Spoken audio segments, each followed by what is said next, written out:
सर्वभूभृता ज्ञातारं विश्वतत्त्वानां वन्दे तद्गुणलब्धये श्रीवर्धमानमाध्याय घातिसङ्घातघातनं विद्यास्पदं प्रवक्ष्यामि तत्त्वार्थश्लोकवार्तिकम्।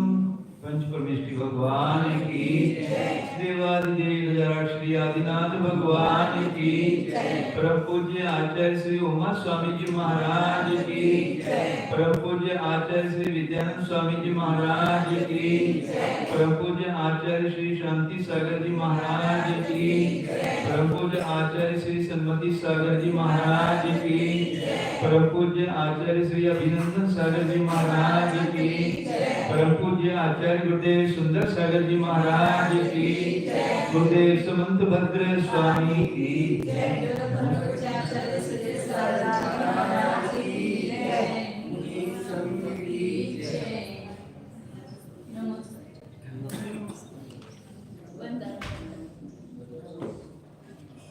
Page number 488 है। प्रकरण चल रहा था सप्तभंगी के भंग बता रहे थे। तो अवक्तव्य भंग बताया, फिर अस्ति नास्ति भंग दोनों एक साथ कहने की अपेक्षा से क्रम से कहने की अपेक्षा से अस्ति और नास्ति में स्याद अस्ति। पर अभी स्याद अस्ति अवक्तव्य की क्या विवक्षा है वो बता रहे हैं। तो पहले दूसरे का निराकरण करके फिर आचार्य उत्तर देते हैं। अस्ति अवक्तव्य का दूसरा कोई अर्थ जो कर रहा था उसका निराकरण किया कि एक साथ बाकी सभी धर्मों की अपेक्षा से अवक्तव्य कहेंगे तो अस्ति अनंत अवक्तव्य बन जाएगा। फिर अभी उसी का बारे में बताइए।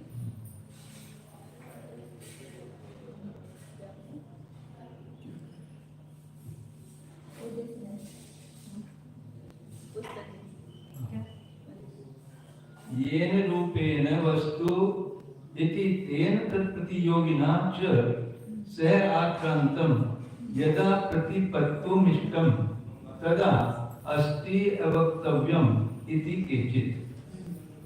येन रूपेण वस्तु, जिस रूप से वस्तु है वह रूप तेन और तत्प्रतियोगिना और उससे प्रतियोगी जो है, मतलब जिस रूप से मतलब नित्य रूप से है, एक रूप से है, तत्रूप से है, तो वो रूप लेना और उसके प्रतिपक्षी रूप मतलब अनित्य वगैरह अनेक वगैरह उसका जो प्रतियोगी है उन दोनों को सहआक्रांत एक साथ व्याप्त करने पर यदा प्रतिपत्तिनिष्ठम जब जानना इष्ट हो, मतलब जिस रूप से वस्तु है वह रूप मतलब अस्ति हो गया और उस रूप और दूसरे रूप से एक साथ व्याप्त तो अवक्तव्य हो गया। तो इस प्रकार जानना इष्ट हो तब अस्ति अवक्तव्य भंग बनता है, ऐसा कोई कहता है।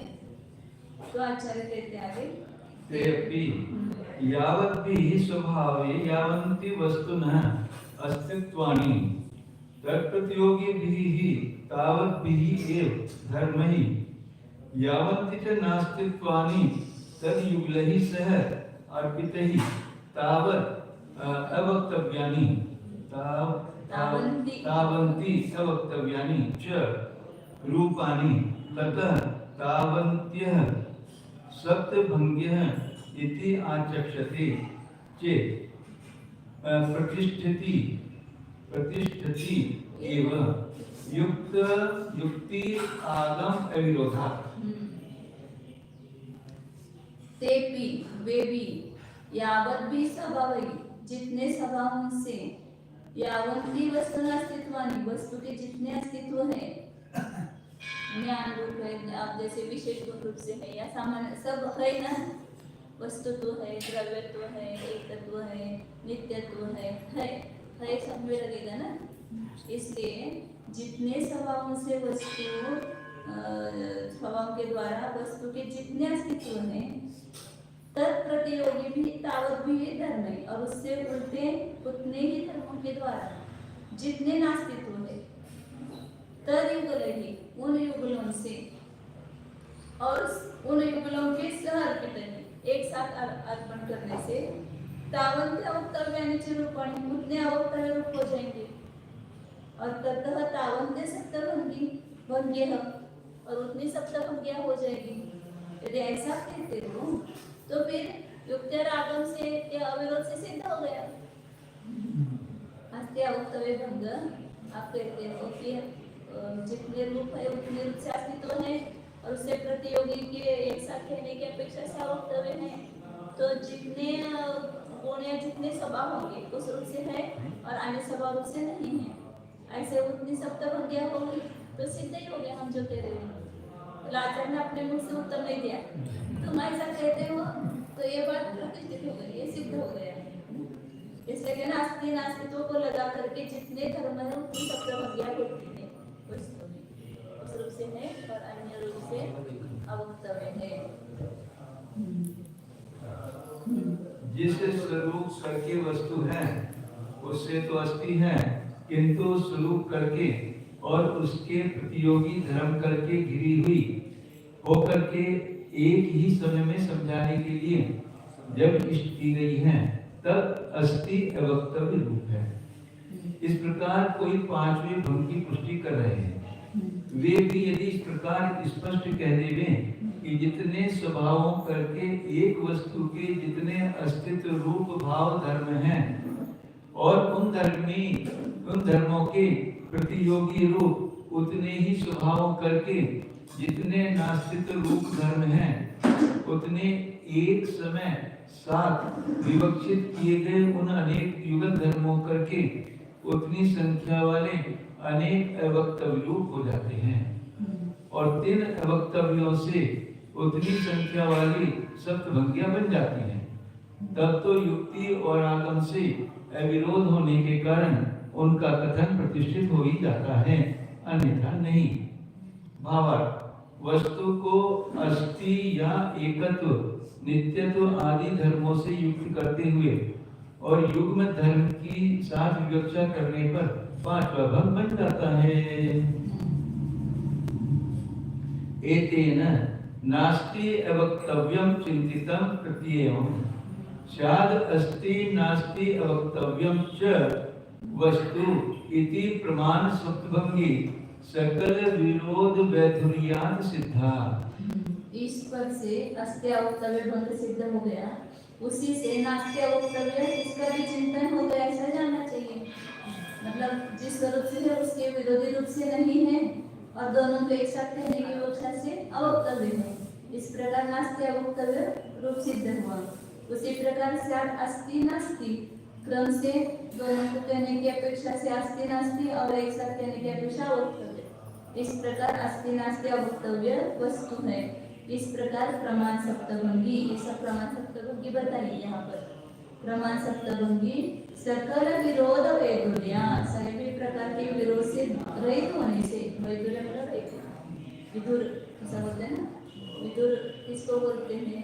जिसकी पत्नी नहीं है इसको विदुर, विधवा और विदुर, तो वैधुर्या सिद्धा, इससे रहित होने से सिद्ध है।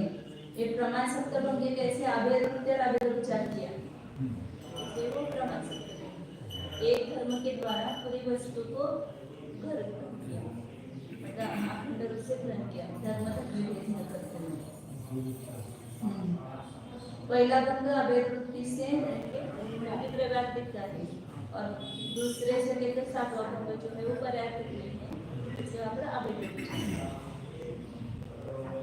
नए सप्तभंगी तो नए सूत्रे प्रपंचतः निरूप्यते। और जो नई सप्तभंगी वो यहाँ नहीं बताई, वो नई का सूत्र आएगा 33 नंबर का, वहाँ पर विस्तार से हम बताने वाले हैं, इसलिए यहाँ नई सप्तभंगी नहीं बताएंगे। इस उपर्युक्त कथन से नास्ति अवक्तव्य नाम के 6वें भंग का विचार कर लिया गया, समझ लेना चाहिए। 6 बोला के 6 भी बोला था, 6वां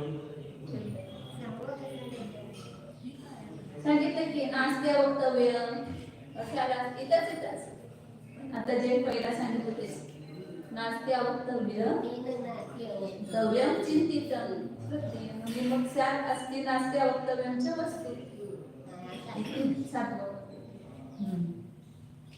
अर्थात नास्ति होकर युग्म धर्म के से साथ विवक्षित होती हुई वस्तु नास्ति अवक्तव्य धर्म से कही जाती है। तथा सातवां भंग कथंचित अस्ति नास्ति और अवक्तव्य स्वरूप वस्तु है। यह भंग भी वस्तु के अस्तित्व, नास्तित्व और अवक्तव्य धर्मों की एक साथ योजना करने पर बन जाता है। अनेक वादियों के भिन्न प्रकार के एकांत हो रहे हैं। अद्वैतवादियों का सत्ता रूपी एकांत है और तत्व उपप्लव वादियों का नास्तित्व रूप एकांत है। बौद्ध तत्वों को अवक्तव्य मानने का आग्रह कर रहे हैं। वैशेषिक भाव अभाव रूप निरपेक्ष अस्ति नास्ति के एकांत में मग्न है। शंकराचार्य के मतानुयायी आत्मा को अस्ति मानकर अवक्तव्य मानते हैं। माध्यमिक पदार्थ को नास्ति होकर अवक्तव्य स्वीकार करते हैं। श्वेतांबर अस्ति नास्ति मानकर अवक्तव्य कह रहे हैं। किंतु शादवाद सिद्धांत के अनुसार परस्पर की अपेक्षा रखते हुए सातों धर्म वस्तुभूत इष्ट किए जाते हैं। इस प्रकार एक भंग का कौन एकांत करे? हाँ, अवक्तव्य मानते हैं और वैशेषिक दोनों मान करके भी स्वतंत्र मानते हैं ना, तो उभय एकांत भाव भाव। और शंकराचार्य आत्मा को अस्ति मानकर अस्ति अवक्तव्य का एकांत। और माध्यमिक के बौद्धों का भेद है, तो कुछ भी नहीं है, सब शून्य है ऐसा मानते हैं। नास्ति है सब और अवक्तव्य बता नहीं सकते उसको, जो नास्ति अवक्तव्य का एकांत। और श्वेतांबर अस्ति नास्ति दोनों मानकर भी अवक्तव्य एकांत करते। श्वेतांबर वो भी शाश्वत मानते हैं, वो भी ऐसे अनेकांत को मानते हुए, लेकिन कथन करते समय ऐसा करते होंगे। इस प्रकार जीव आदि वस्तु यानी धर्मी में प्रमाण द्वारा निर्दिष्ट की गई सप्तभंगी संपूर्ण विरोधों के रहित पने से सिद्ध कर दी गई है। और नए सप्तभंगी तो नए प्रतिपादक अंत के सूत्र में विस्तार से निरूपण की जाएगी। स्थूल दृष्टि से विचारा जाए तो शब्द द्वारा नए सप्तभंगी और प्रमाण सप्तभंगी में कोई अंतर नहीं है। किंतु भंगों का निरूपण करते समय प्रतिपत्ता का यदि वस्तु के धर्म पर लक्ष्य है तो नए सप्तभंगी हो जाती है, और पूर्ण वस्तु रूप धर्मी पर यदि लक्ष्य स्थित है तो प्रमाण सप्तभंगी हो जाती है। जानने वाले के अभिप्राय पर जैसे ज्ञात और अभिप्राय, तो ज्ञाता का क्या अभिप्राय है, उस एक धर्म से पूरी अखंड वस्तु को पकड़ना उसके अभिप्राय में होगा, तो वही सब प्रमाण सप्तभंगी। शब्द सब वही होंगे, वाक्य सब स्यादस्ति जीव, स्यादनास्ति जीव, स्यादस्ति नास्ति जीव, ऐसे वही वाक्य होंगे। लेकिन वही प्रमाण सप्तभंगी बनेगी और वही नई सप्तभंगी बनेगी। केवल वहाँ पर एक धर्म की मुख्यता से आप देखते हो तो नई सप्तभंगी बनेगी, और एक धर्म से पूरे अखंड वस्तु को पकड़ने का अभिप्राय हो तो वही प्रमाण सप्तभंगी बनेगी। और फिर जैसे आचार्य उसका वाक्य रचना में थोड़ा अंतर बताया, यहाँ पर साठ अस्ति जीव कहेंगे और नई सप्तभंगी साठ अस्ति एव जीव, एव का लगाया, ऐसा उन्होंने किया है।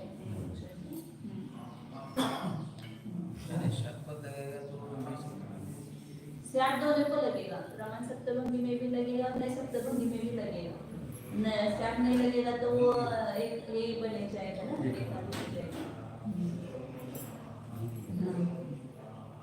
विशेष कथन आगे करेंगे।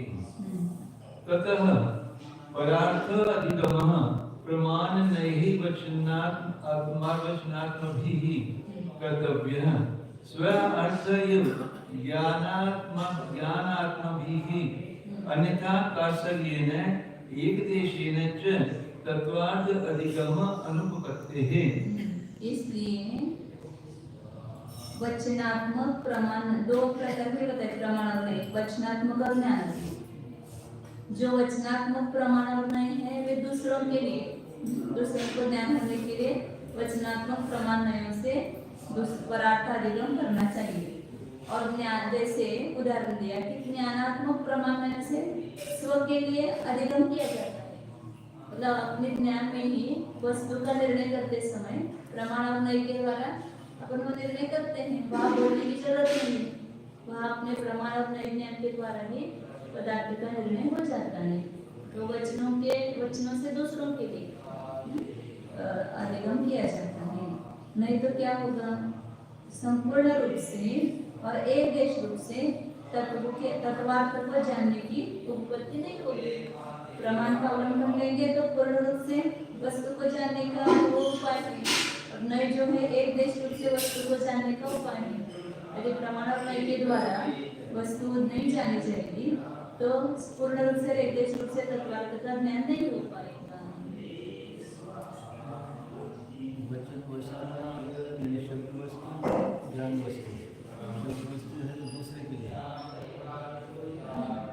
वो वस्तु का अलग यहाँ क्या वो मत शुद्ध ज्ञान के दो सूत्र ना, मत स्वार्थ और परार्थ। तो जो स्वयं ही अपन ज्ञान के द्वारा निर्णय करते वस्तु का वो स्वार्थ हो गया शुद्ध ज्ञान, और दूसरों के द्वारा वचनों के माध्यम से बताते हैं वे वचनात्मक प्रमाण नहीं हो गए।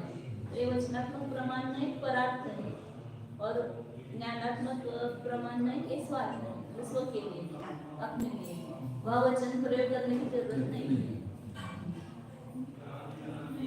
इस कारण अब तक सिद्ध हुआ कि वचन स्वरूप प्रमाण उपयोग करके दूसरे श्रोताओं के लिए ज्ञप्ति की जानी चाहिए। जैसे कि ज्ञान स्वरूप प्रमाण और नहीं करके स्वयं अपने लिए अधिगम करना योग्य है, अन्यथा दूसरे प्रकारों से पूर्ण रूप और एक देश करके तत्वार्थों का अधिगम होना नहीं बन सकता। सन्निकर्ष, इंद्रिय वृत्ति, संभव आदि उपाय तो अधिगति के ज्ञापक हेतु नहीं है। यहाँ तक प्रमाण नहीं अधिगम इस सूत्र का संकलन कर दिया है। जो अन्य मत मानते हैं प्रमाण इसको मानते सन्निकर्ष को, इंद्रिय वृत्ति को, संभव क्या मानते तो कारक साक्ष्य मानते हैं, संभव कार्य क्या मानते हैं इत्यादि उपाय तो ज्ञान के कारण नहीं। छठे सूत्र का सारांश। इस सूत्र के प्रकरणों का संक्षेप से विवरण यो है कि प्रथम ही नाम आदि से निक्षिप्त किए गए पदार्थों को पूर्ण रूप और एक देश से अधिगम होना प्रमाण और नयों से बताया गया है। 100 से ज्यादा पेज में है, 100 से ज्यादा पेज में कहाँ चालू होता है 416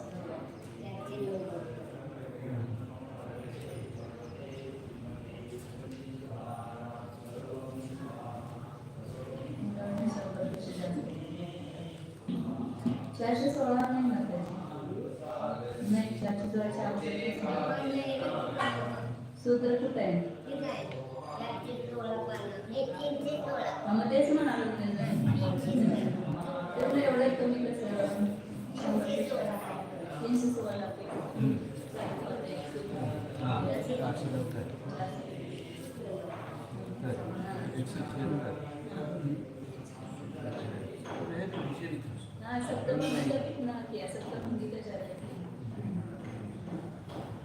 अब सबका सार बताते हैं दोन्ही नवनीत तुम्हाला मिळत आहेत सगळ्याचे।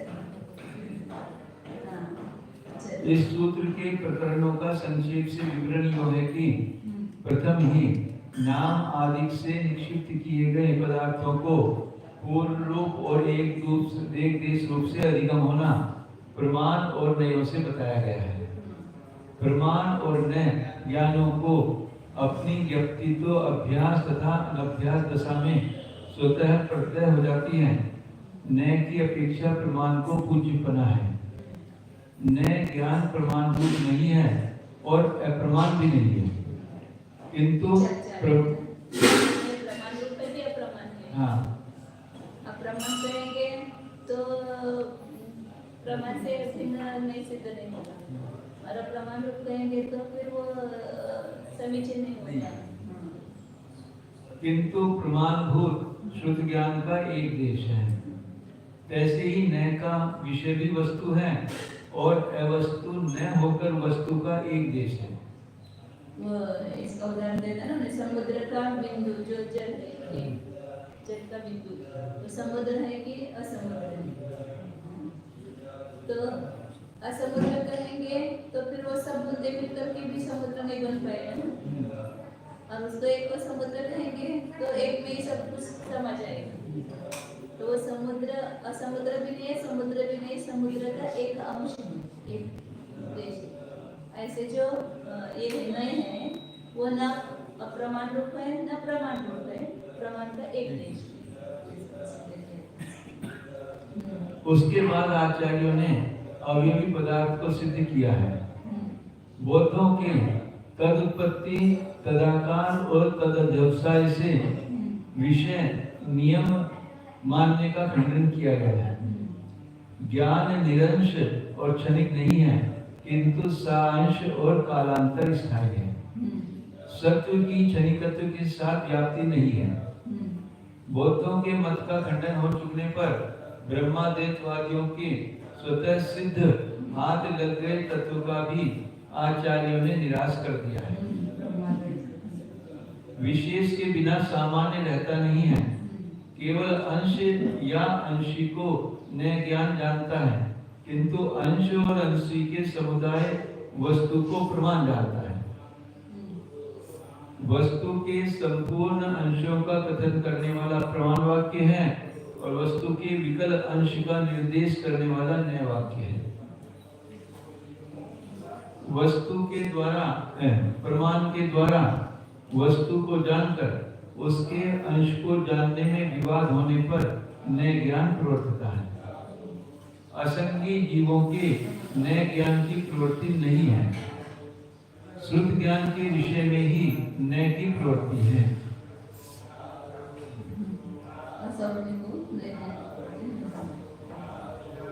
मत्ती नहीं है, वो तो सम्यक दृष्टि को ही विद्या दृष्टि को नहीं है।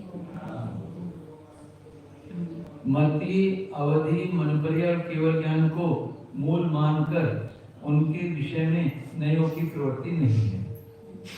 अपना और अर्थ का निश्चय स्वरूप विकल्प करना अधिगम है। वह प्रमाण और नयों करके किया गया अभिन्न फल है। ज्ञान में स्वयं की ज्ञप्ति होना अच्छी युक्तियों से घटाया है जिस बात को कि कोई एकांतवादी नहीं मानता है।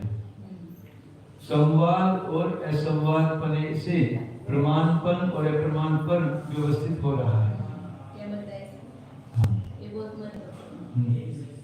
संवाद और असंवाद से प्रमाणपन और अप्रमाणपन व्यवस्थित हो रहा है।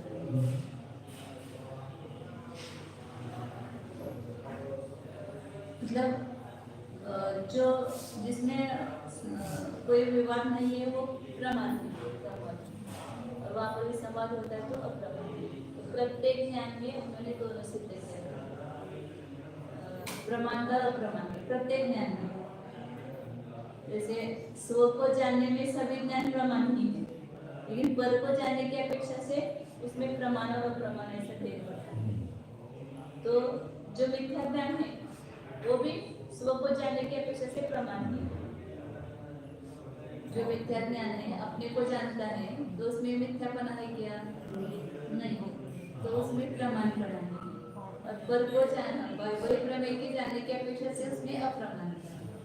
और जो समीचीन ज्ञान है उसमें भी प्रमाणता प्रमाणता है। जितना वो स्व को और पर को जानते उतना प्रमाणता है और जितना नहीं जानते उतना अप्रमाणता है।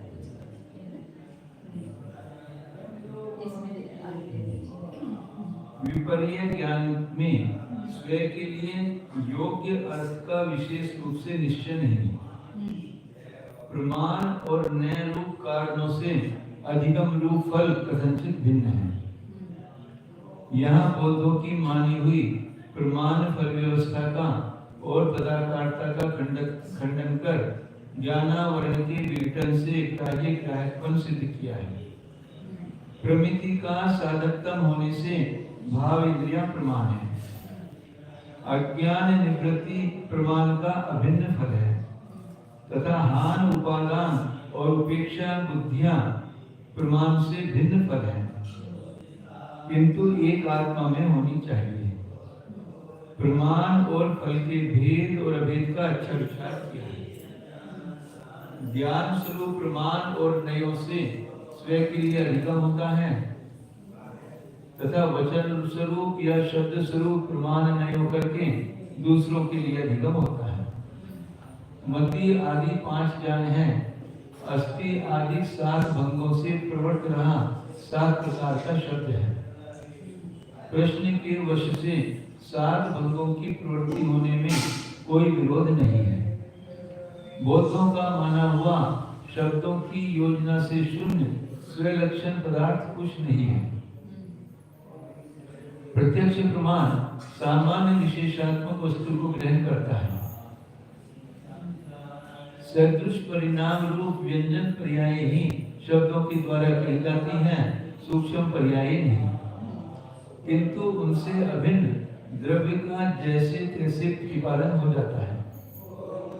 संख्यात शब्दों करके कथन करने योग्य अनंत धर्मों के वचन मार्ग अनंत सप्तभंगी रूप हो सकते हैं। जैसे सदृश, गो शब्द वाणी, पशु आदि 10 अर्थों को कह देता है। वस्तु के परिणामों का लक्ष्य रखकर नए को जानने वाला विद्वान सप्तभंगों की प्रक्रिया का योजन करता है। जैसे अभी वो द्वीप समुद्र में है तो कितने हैं? असंख्य 28 द्वीप सागर। लेकिन संख्या शब्दों के द्वारा योग कहे जाते हैं। शब्द तो संख्या है ना, तो संख्या शब्दों से उनका वर्णन हो जाता है। तो इसलिए एक जम्बूद्वीप नहीं है, असंख्य जम्बूद्वीप है। एक लवण समुद्र नहीं, असंख्य लवण समुद्र है। क्योंकि असंख्यातों के नाम वही आएंगे। क्योंकि शब्द तो संख्या थे है ना, तो ऐसे संख्या नाम हो गए, फिर उसके बाद वापस वही रिपीट हो जाएंगे, वापस वही रिपीट होंगे। ऐसा एक ही जम्बूद्वीप में ऐसे असंख्य जम्बूद्वीप।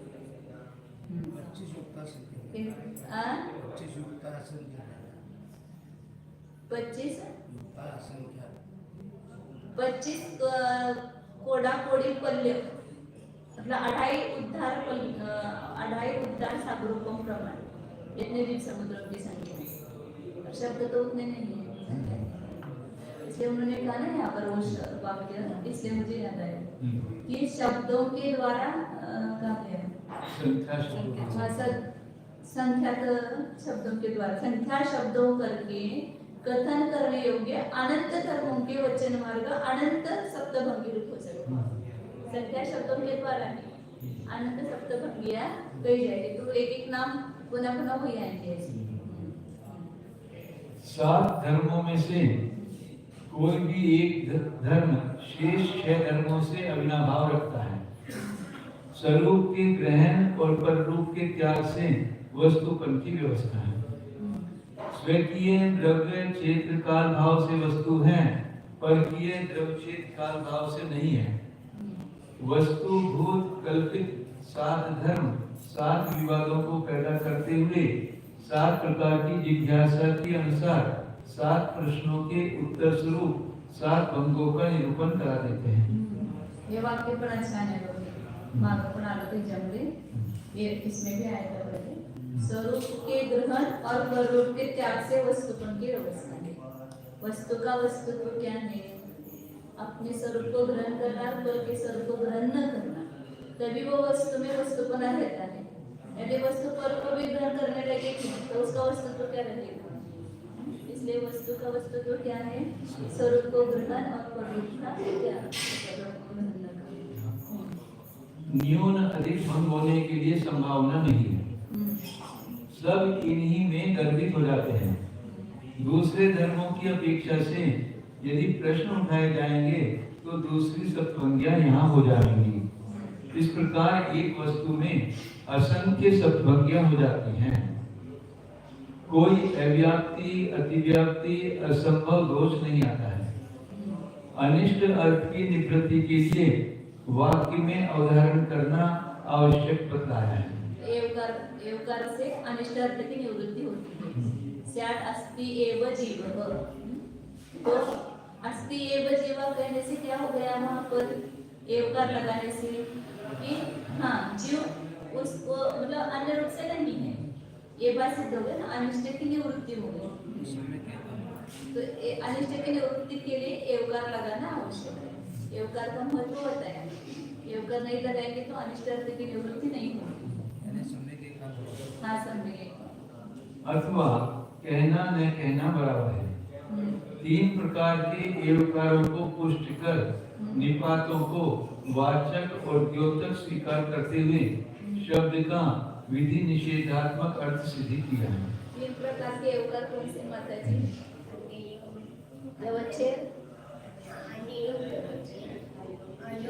पहले आयोग व्यवच्छेद, फिर अन्वय व्यवच्छेद और आयोग व्यवच्छेद। अयोग व्यवच्छेद किसको लगता है? एवकार विशेषण, एवकार लगाने से अयोग व्यवच्छेद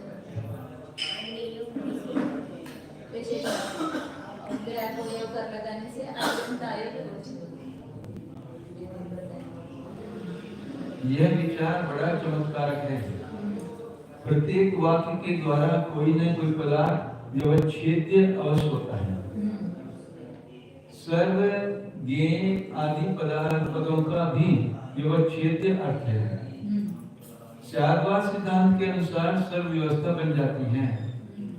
जैसे कि संयोग संबंध से पर्वत में अग्नि है और निष्ठत्व संबंध से अग्नि में पर्वत रहता है। अथवा पत्नी का स्वामी पति है किंतु पति की भी स्वामिनी पत्नी है। ये रिश्ते से संबंध क्या होता है? संयोग संबंध से पर्वत में अग्नि है। हाँ। मतलब संयोग पर्वत के साथ अग्नि का संयोग हो गया तो हाँ। पर्वत में अग्नि है, और निष्ठत्व संबंध से अग्नि में पर्वत रहता है। अग्नि में पर्वत कसं लावायचं?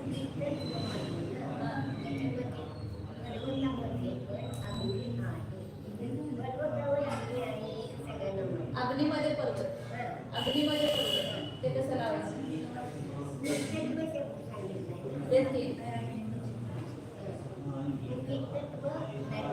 पण आलं तर त्याला जर असंच झालं होतं थोडं, ते आठवा लागले मला ते आलेलं, परंतु ते अग्निमध्ये पर्वत असं वाचलं आठवत म्हणजे आता जिथं अग्नी आहे त्या पर्वतावर अग्नी आहे, त्या पर्वतावर अग्नी आहे, त्या अग्नीमध्ये अग्नी जिथं आहे त्या अग्नीमध्ये काय केलंय? अग्निमध्ये तिथं त्या पर्वतावर अग्नी आहे, तो अग्नी जिथं राहिला ज्या ठिकाणी आहे त्याला निष्ठत्व म्हणतात.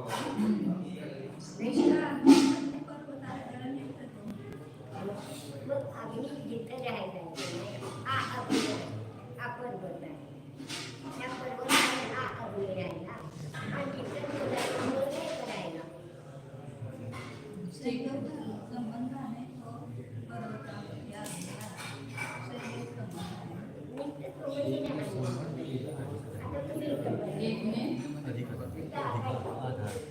तो अग्नि का आधार पर्वत है ना, तो पर्वत पर अग्नि है, पर्वत पर अग्नि या संयोग संबंध से और पर्वत में अग्नि, अग्नि में पर्वत में अग्नि सकता है ना। हाँ।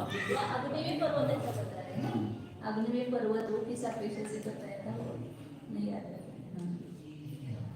चलिए अथवा पति, पति शब्द का ही स्त्रीलिंग में पत्नी बन जाता है। जिस शब्द के साथ एव लगाया जाता है उसी से अवधारण अर्थ का कथन होकर एव से द्योतित कर दिया जाता है।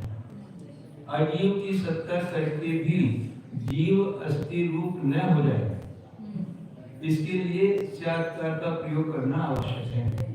जीव जीव रूप से तो है, अजीव की सत्ता रूप से भी न हो, हाँ। इसलिए अवतार लगाना। शायद अस्थि जीव। शाद शब्द से अनेकांत का द्योतन होता है। शाद लगाने पर ही एवकार शोभित होता है। अभेद व्यक्ति और अभेद उपचार से सकलादेश द्वारा संपूर्ण वस्तु का युगपत निरूपण हो जाता है और भेद की विवक्षा से विकलादेश द्वारा क्रम से कथन हो जाता है। काल आदि आठों से भेद और अभेद अर्पित किए जाते हैं। काल, आत्मरूप, अर्थ, संबंध, उपकार, पुनिदेश, संसर्ग और शब्द। और शब्द ये 8 रूप से आवेद और भेदों में को सिद्ध किया था। यहाँ शागवाद की प्रक्रिया के उत्पादक बीजभूत पदार्थों की सिद्धि की गई है। शाद शब्द के द्वारा अनेकांत के ध्वनित होने पर भी विशेष प्रतिपत्ति के लिए अस्थि आदि शब्दों का प्रयोग करना अनिवार्य है। चाहे बोलो या न बोलो, शादकार और एवकार अपने काम करने के लिए वाक्य में जुड़ ही जाते हैं। प्रत्येक वाक्य में लिखा हुआ नहीं मिलेगा, फिर भी वहाँ पर है वो शाद और एव। इस अपेक्षा से वस्तु ऐसी ही है। ऐसा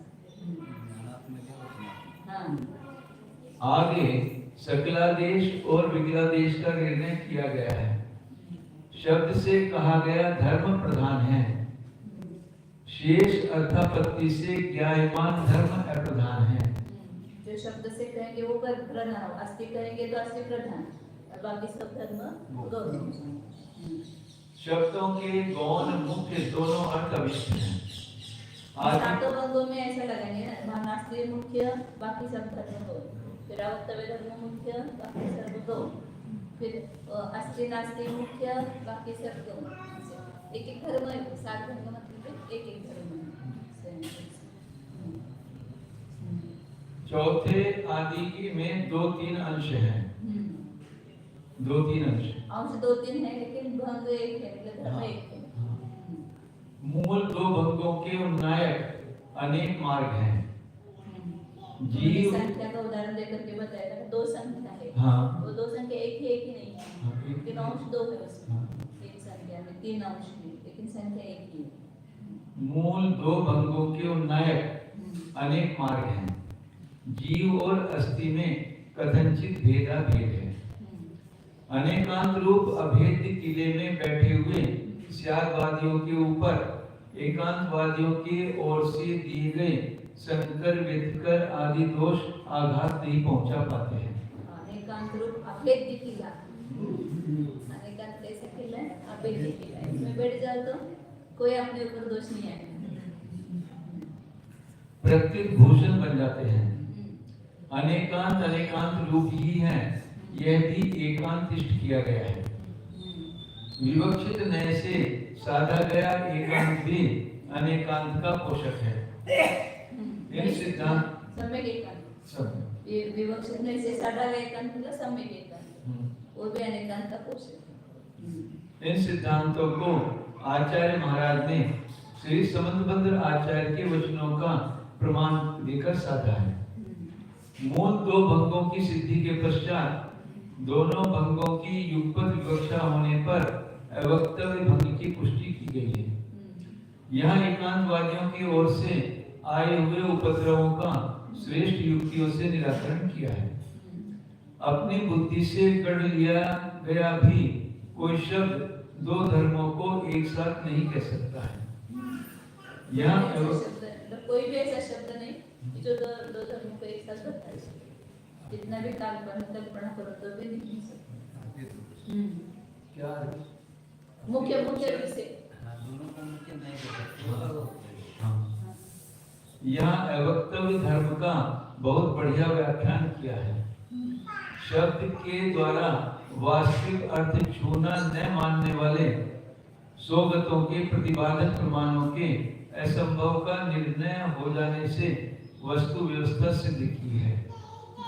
संक्षेप से चौथे भंग को सिद्ध कर 5वें भंग के विवादों को हटाकर अस्थि अवक्तव्य का निरूपण किया है तथा 6ठे 7वें भंग का निरूपण कर सूत्र का संकलन कर दिया है। इस सूत्र के भाष्य में अन्य भी अनेक अवान्तर प्रकरणों का विचार चलाकर सप्तभंग प्रक्रिया को स्याद्वा सिद्धांत के अनुसार साधा गया है।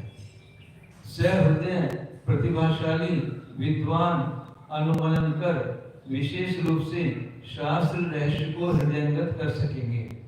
इस ग्रंथ का जितना गहरा घुसकर विचार किया जाएगा उतना ही रहस्य अधिक प्राप्त होगा। उसका जितना नीचे उतरेंगे उतना माल मिलेगा ना। सबको समान माल नहीं मिलेगा, जो जितना अंदर उतरता है उसको उतना। क्या है, शब्द ज्ञान तो बहुत हो जाता है। हाँ, हाँ। शब्द ज्ञान से कुछ होने वाला नहीं है। यदि उस शब्द को हमने अपने जीवन में नहीं उतारा तो उनका कुछ भी प्रयोग नहीं। एक मिथ्या दृष्टि भी जा रहे हैं, हमें नौकरों का ज्ञान हो जाता है। चलो, शाद्वार और निकाल पूरा दिमाग में आया, वो जो पूरा सूत्र का जितने विषय थे ना, हाँ सब हाँ। आपके दिमाग में आया। अच्छा, शाद्वाद और निकाल मुमुक्षु जीवों को आराधने योग्य और सम्यक ज्ञान का अनंतवा भाग शुद्ध ज्ञान है। अनंतवा भाग, अनंतोभाव, सब ज्ञान का अनंतोभाव, तो केवल ज्ञान का अनंतोभाव।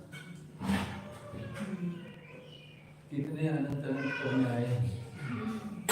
केवल ज्ञान जितना अनंत है उसका कितना, जितना अनंत है उसका अनंतवा भाग दिव्य ध्वनि में आ पाता है। और अपने पास तो कितना आ रहा है, कितने अनंत करोगे इसके। शुद्ध ज्ञान में भी अनभिलाप्य ज्ञान का अनंतवा भाग शब्द द्वारा प्रतिपाद्य होता है। छपक श्रेणी में कर्मों का समूल चूल नाश करने में जो शुक्ल ध्यान होता है वह शुद्ध ज्ञान की ही अंश उपांशों को जानने वाली पर्यायों का पिंड है। ज्ञान, शुद्ध ज्ञान क्या है? शुक्ल ध्यान जो है वो शुद्ध ध्यान की ही पर्याय है ना। हाँ, शुद्ध ध्यान के द्वारा ही शुक्ल ज्ञान ध्यान, है ना। शुक्ल ध्यान और ज्ञान। हाँ, शुक्ल ध्यान हाँ ही ज्ञान की पर्याय है। किस ज्ञान की पर्याय है? शुद्ध ध्यान की पर्याय है। वे नीचे के शुक्ल ध्यान लेने पड़ेंगे, ऊपर के तो दो केवल ध्यान हमें तो होते हैं ना। तो जो पृथक और एकत्व शुक्ल ध्यान है वो शुद्ध ज्ञान रूप है ना। इसलिए शपथ लेने पर मुख्य से शुद्ध ज्ञान ही उपयोग रूप होता है। फिर पढ़ते मध्य ज्ञान और बाकी ऐसे कहा जाता है ना कि 4 ज्ञान और 3 दर्शन है, लेकिन चारों ज्ञान उपयोग रूप नहीं रहेंगे। अवधि ज्ञान तो मन पर ज्ञान रहता है नहीं श्रेणी पर, और मुख्य रूप से तो शुद्ध ज्ञान ही रहेगा। दर्शन ये आदि की अपेक्षा नहीं रहती।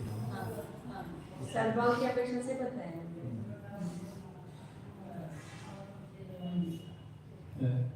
छपक श्रेणी में कर्मों का समूल चूल नाश करने में जो शुक्ल ज्ञान होता है वह शुद्ध ज्ञान की ही अंश उपांशों को जानने वाली पर्यायों का पिंड है।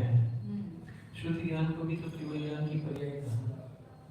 केवल की पर्याय नहीं, केवल ज्ञान का अंश ये केवल ज्ञान पूरे को जानता है और ये थोड़े और उतना शुद्ध बताया इसको।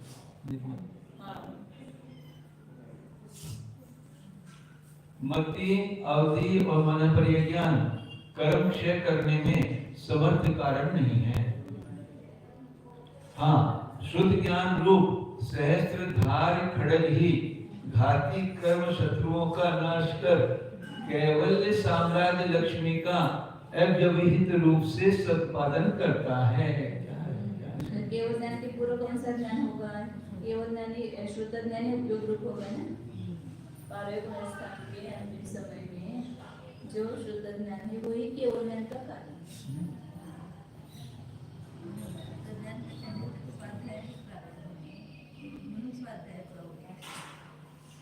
स्वाध्याय से ही शुद्ध ज्ञान की प्राप्ति होगी, तो शुद्ध ज्ञान निमित्त है स्वाध्याय। शुद्ध ज्ञान वहाँ से में साधे थोड़ी बहुत निज अध्याय चल रहा है। हाँ, तो शास्त्र आपको जाना है शुद्ध ज्ञान के द्वारा। हाँ,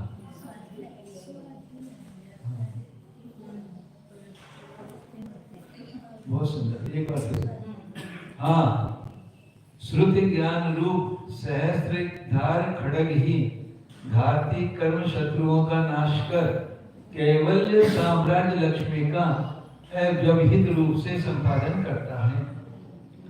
इसी कारण नए उपनय, शाद्वाद, अनेकांत पद्धति, सप्तभंगी आदि द्वारा श्रुति ज्ञान की आराधना करना मोक्ष पुरुषार्थ का बीज है। श्रुति ज्ञान अंशी होकर प्रमाण है, नए उपनय के ये शुद्ध ज्ञान के अंश हैं। नए और उपनय शुद्ध ज्ञान के अंश हैं। हाँ। वस्तु के कतिपय धर्मों को स्वार्थ और परार्थ बताया था ना। हाँ स्वार्थ शुद्ध ज्ञान है वो प्रमाण रूप नहीं होता है, और जो परार्थ है वो प्रमाण रूप नहीं होता है।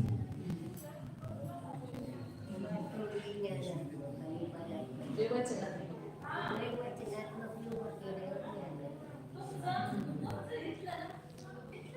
स्वामी दोनों के ज्ञानात्मक वचनात्मक होता है। एक बार यह शंका हो रही है, वचनात्मक ज्ञान को परार्थ ज्ञान कहा, वचनात्मक ज्ञान को परार्थ ज्ञान क्या है? दूसरों के लिए दूसरों के लिए। जब ध्यान बोलते हो तो ध्यान बोलने में जितना उपयोग अपने अंदर लगता है उतना सुनने में कम लगता है।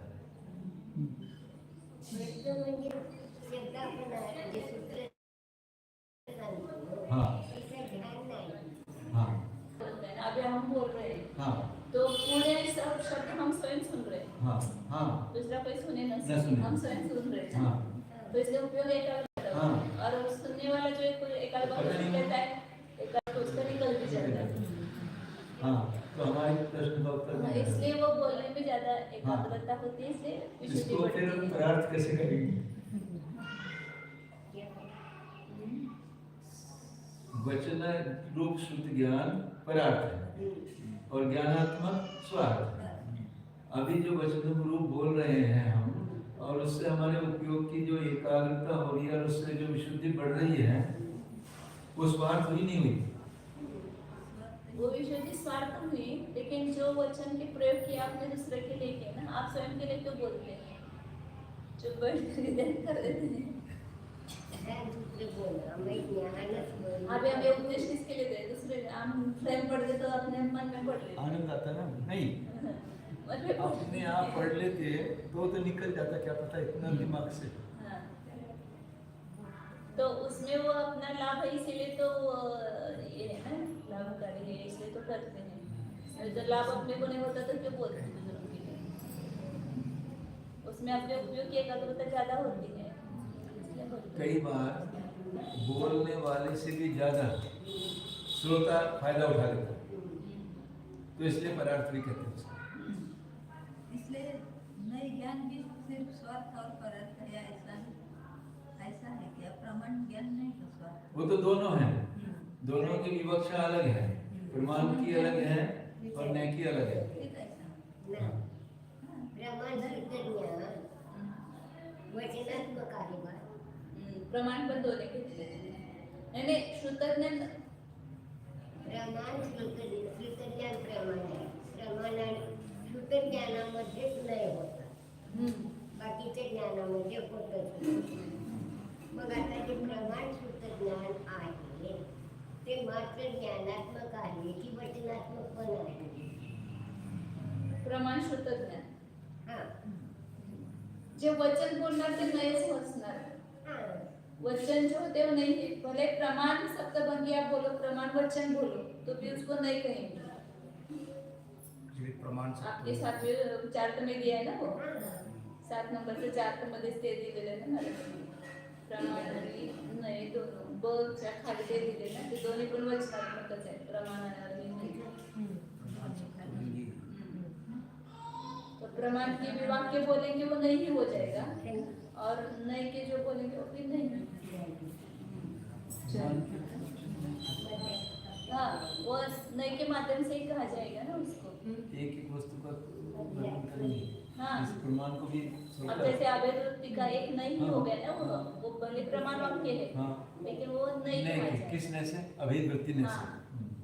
द्रव्यार्थिक नहीं से, द्रव्यार्थिक नहीं से। परार्थिक नहीं से, हम्म. सही कहेंगे ना उसको. वन नय वचनात्मक असा शब्द आहे. हाँ. आणि श्रुतज्ञानाच्या ठिकाणी त्याला ते प्रमाण वाक्य आणि नय वाक्य असे दोन भेद करणार. म्हणजे नय ज्ञान जे वचनात्मक पण असतं, ज्ञानात्मक पण असतं. हम्म. स्वतः जाणलं तर ज्ञानात्मक झालं. वचनाने बोललो तर वचनात्मक झालं. परंतु जे प्रमाण श्रुत ज्ञान आहे ते मात्र स्वार्थच आहे, ज्ञानात्मकच आहे. प्रमाण वाक्य म्हणतात ना. प्रमाण वाक्य जो है वो नए स्वरूपच है. प्रमाण वाक्य जो है वो नए स्वरूप है, क्योंकि वो प्रमाण वाक्य नए की अपेक्षा ही बोले थे. स्यात् अस्ति एव जीवः, तो त्रैवर्तिक नए से वो प्रमाण वाक्य हो गया. माता जी का कहना प्रमाण वाक्य प्रमाण नए वाक्य और नए वाक्य दोनों नयात्मक ही है. नए और नए वाक्य. ये इसमें 7 में दिया है ना. हाँ. नए है विकलादेश है और इसके दो भेद किए, प्रमाण वाक्य और नए वाक्य. हाँ. ये दोनों भी नए की भेद है. हाँ. तो प्रमाण वाक्य भी नयात्मक ही होगा और नए वाक्य भी नयात्मक ही होगा. प्रमाण वाक्य प्रमाणात्मक नहीं होगा, क्योंकि प्रमाण जो है वो बोला नहीं जाता है, वो स्वयं उसको प्रमाण के द्वारा वस्तु को ग्रहण किया जाता है, और जो भी बोलेंगे वो नहीं ही होगा.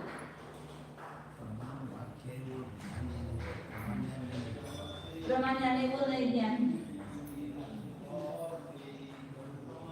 स्यात् अस्ति जीवः आपने एक किया प्रमाण वाक्य है ना, ये वो नए की अपेक्षा से बोला. एक कार नहीं लगाएंगे कहीं नहीं लगाएंगे, एक कार लगाएंगे तो नहीं होगा, एक कार नहीं लगाएंगे तो प्रमाण होगा. हाँ, तो वो जो प्रमाण वाक्य है वो भी नयात्मक वाक्य है. भी तो नहीं है ना, कहते हैं. हाँ, वही बोलते हैं प्रमाण. प्रमाण क्या होगा? प्रमाण और प्रमाण नए. ये सब है. हाँ. ऊपर गया ना ये अमति ज्ञान, शुद्ध ज्ञान. शांति से सुनो. जब बोला जाए तो ये तो प्रश्न करो. देखो सभा में बैठकर जब बैठे हैं विद्वान तो सॉल्यूशन आप मत देना. एक दिन गलती की थी, हम बार बार समझाएंगे. जब कोई बात आपसे पूछी जाए तब आप बोलें, या आपका कोई प्रश्न हो तो पूछें. यदि कोई हमने प्रश्न पूछा तो उसका उत्तर आप कभी मत देना. हम जिससे पूछें उसका उत्तर वही दें. आपका उत्तर सुनने के लिए हम नहीं बैठेंगे. ये जो 5 नहीं, प्रमाण और नए दो चीज़ें. हाँ, नए को जब कहेंगे ये प्रमाण भी होगा, नए वाक प्रमाण वाक और नए भी होगा. नहीं, प्रमाण और नए ज्ञान पर्याय है दोनों. प्रमाण किसको कहेंगे कि संपूर्ण अखंड वस्तु को ग्रहण करना वो प्रमाण है, और वस्तु के एक अंश को ग्रहण करना ये नहीं है. ठीक है. पहले प्रमाण और नए की व्याख्या हो गई. हम्म. अब जब हम ये करेंगे वाक्य, जब प्रमाण को बोलेंगे, प्रमाण का कथन करेंगे, तो वो जो कथन करेंगे वो नयात्मक होगा. जैसे स्यात् अस्ति जीव ऐसा कहा, स्यात् कथनचित जीव है ऐसा कहा, तो वो प्रमाण वाक्य है. वो अस्ति धर्म से हम पूरी वस्तु को ग्रहण कर रहे हैं, तो वो क्या है? प्रमाण वाक्य है. लेकिन उसको क्या कहेंगे? नहीं कहेंगे, क्योंकि जो भी वचन बोलेंगे वो पूरे को ग्रहण नहीं करेगा ना वो. ये हाथी है, प्रमाण वाक्य. हाथी के सब गुण को कथन कर रहा है, भले वो अभेद रूप से कर रहा है, तो उसको उस वाक्य को क्या नहीं कहेंगे. किस अपेक्षा से? सकल उसको हाथी को तो पूरे को कथन कर रहा है. तो वचन जो होते हैं वो नए रूप ही होते हैं, वचन प्रमाण रूप नहीं होते. प्रमाण तो है वो ज्ञान की पर्याय है. प्रमाण रूप वस्तु को हम कैसे कहेंगे? वो नए के माध्यम से करेंगे. प्रमाण का उल्लेख जो होगा वो नए के माध्यम से होगा. नहीं तो भेद करके कथन करता है ना. हाँ, तो यहाँ पर भी भेद करके उसने बताया ना प्रमाण को प्रगाढ़ नए की अपेक्षा वस्तु है ही ऐसा बताया. तो उस एक धर्म के द्वारा पूर्ण अखंड वस्तु को पकड़ा अवैध रूप से, तो नहीं नहीं तो अपेक्षा करके कहता है. तो यहाँ पर भी अपेक्षा से कहा है. प्रमाण ज्ञान, आपने वस्तु को जान लिया, अखंड वस्तु को जाना, वो प्रमाण ज्ञान पर्याय है. और एक उसके अंश को जाना वो नए ज्ञान. ये तो ठीक हो गया, सकलादेशी हो गया. हाँ. हाँ. अब उस प्रमाण का कथन जब करेंगे नए प्रमाण सप्तभंगी के द्वारा हाँ। या नए सप्तभंगी के द्वारा, वो सब सातों नए ही होंगे। तो प्रमाण सप्तभंगी में सातों नए ही होंगे ना। द्रव्यातीत नए की अपेक्षा से पहला भंग होगा प्रमाण भंगी का, प्रमाण सप्तभंगी का भी। और बाकी के जो भंग होंगे वो पर्याप्त नहीं से होंगे। शायद नास्ति, शायद अस्ति, अवक्तव्य, शायद अस्ति नास्ति, ऐसे तो सात भंग किए ना, तो उन नयों के माध्यम से ही कहा जाएगा ना वो।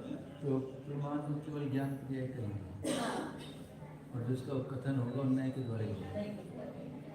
वो नयात्मकी होंगे, प्रमाण वाक्य भी नयात्मकी होंगे। चलो हाँ मैं तो बोलती एक कल शुरू करेंगे। हाँ, इसको अभी बहुत इन्होंने सारवादा में ग्रंथ का बहुत खुलासा किया। अभी 15 पेज ही लिए, मतलब 10 पेज होंगे।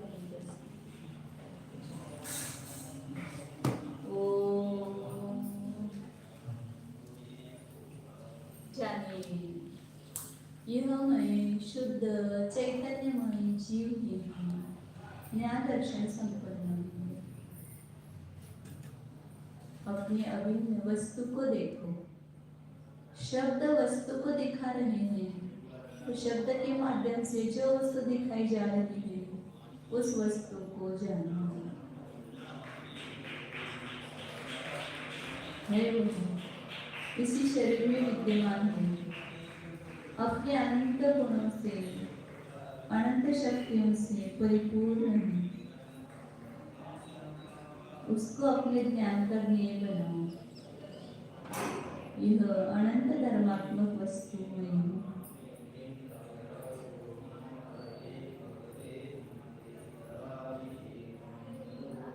शुद्ध चैतन्य सत्ता स्वरूप, एकत्व विभक्त स्वरूप, तमोत्कीर्ण न्यायक स्वरूप, शुद्धोऽहम् एकोऽहम् ब्रह्म।